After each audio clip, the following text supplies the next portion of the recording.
Hi, and welcome back to episode 2 of Caucasus Playthrough. This has been a bit difficult one to record, so I apologize up front, but without further ado, let's dive into it so you can see what decisions I made, why I made them, and how those decisions will influence the future. So, welcome to day 6. Oh, welcome to day 7. Completely skipped a day there. A lot has happened. I made kind of friendship with Russia and shared maps with Ukraine. Russia is completely preoccupied up north, and he's kind of happy that he doesn't have to worry about his border down south, and I'm happy that I don't have to worry about north. So we're good. Ukraine is also good. He's working with Lithuania here to invite Germany. Hopefully they meet with Spain and kind of fight with each other. Down south things ain't going so good. I told Arabia before that if he attacks the Ottomans, I won't be happy about that, and he did. Is not good at all, because he also joined the Libyan coalition, which means these three giant guys are working together, and Libya tried to land in Greece, but Greece managed to kick them out, but they lost their capital, and Romania is back. So my plan right now is to build forts in these two, since I'm sending half of my units here, since I think I have a good shot at Romania, so I might suffer. But if I can manage to pull this off and they don't attack me with full force, I might expand real fast. But I don't know, it's kind of tricky because of this. We'll see. I can defend my shores because units are far weaker when they are disembarking. But yeah, that's the start of day 7. Let's see what happens.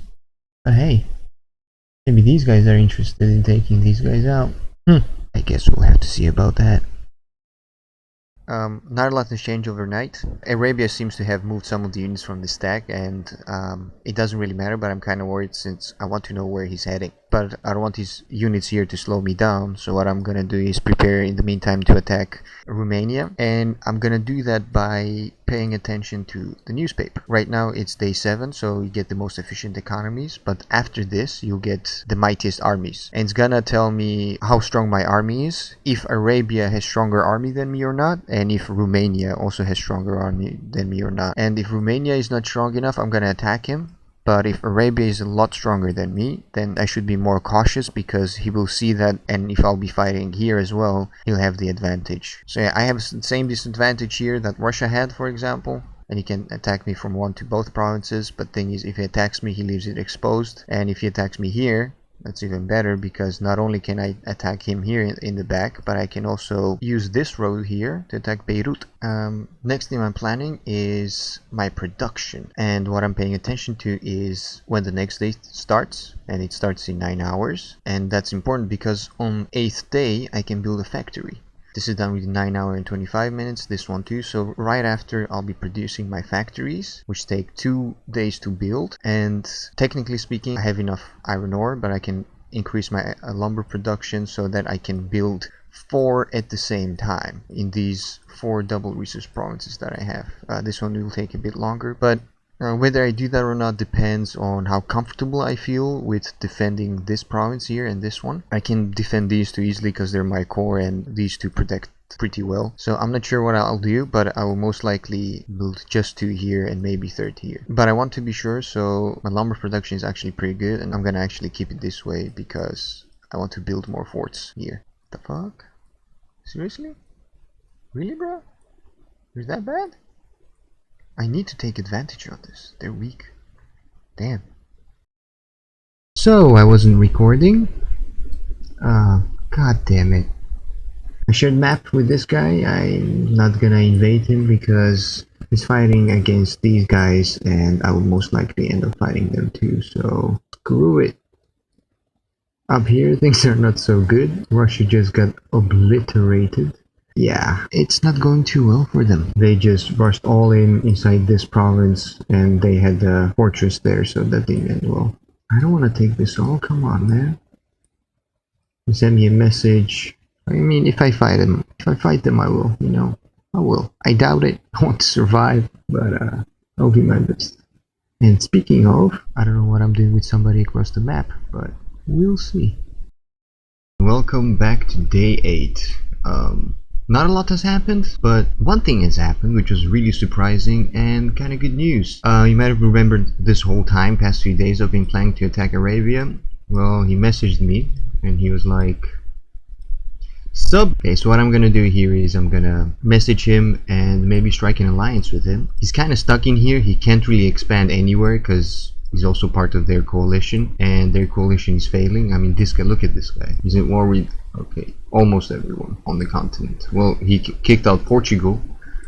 I don't know what he gained, but this guy is not better off. Somebody here was messing up. I don't remember who. How is this guy doing? He's expanding real fast. But yeah, my troops are attacking Serbia. I'm gonna take him out first. I didn't take out Austria-Hungary first because I'm gonna be bordering Spain then, and I'm not really ready for that. At least not until I figure this border out. I don't know what I'm gonna do with Romania. He seems inactive, so I might as well just attack him soon. I'm hoping that he comes back online and groups all his units at one spot. That way I'll be able to cheese my way around him. But yeah, we'll see what happens. So later that day, I started taking Serbia as fast as possible. I decided to move my armies from Rise, up north of Arabia, towards Serbia to make sure I had enough troops there. This put me at risk against Arabia, sure, but Rise was closer to my core provinces in Caucasus, so I could reinforce it, and fortress there would make my defense easier. At the end of the day, I bought a lot of oil for cheap, gas as well, and used that to increase my coal production. Day 9 started with me sending my troops to west, leaving less troops in fortresses. It was risky but necessary, and I was speaking with Arabia to strike an alliance. The advance on Serbia was slow because I messed up a few things. Spain by this time had secured Germany together with Sweden, and Italy was not gonna last long either. Russia up north was not doing well against Norway. That's because he didn't pay attention to his roads and he lost capital basically. And at this time Spain actually joined coalition, so Spain, Norway and Sweden were together. But at the same time I finally secured alliance with Arabia, allowing me to commit fully to Central Europe and allowing him to focus on Africa.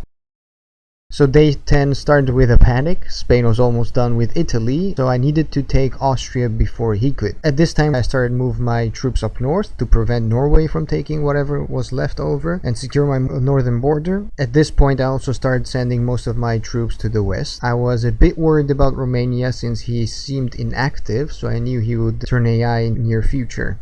I saw Spain was about to attack Austria, so I did my best to rush and take Trieste, as that would be a key province for defending myself against him in the future. I tried to make him back off with my message, hoping diplomacy could convince him not to get involved, but it kind of didn't work and almost backfired.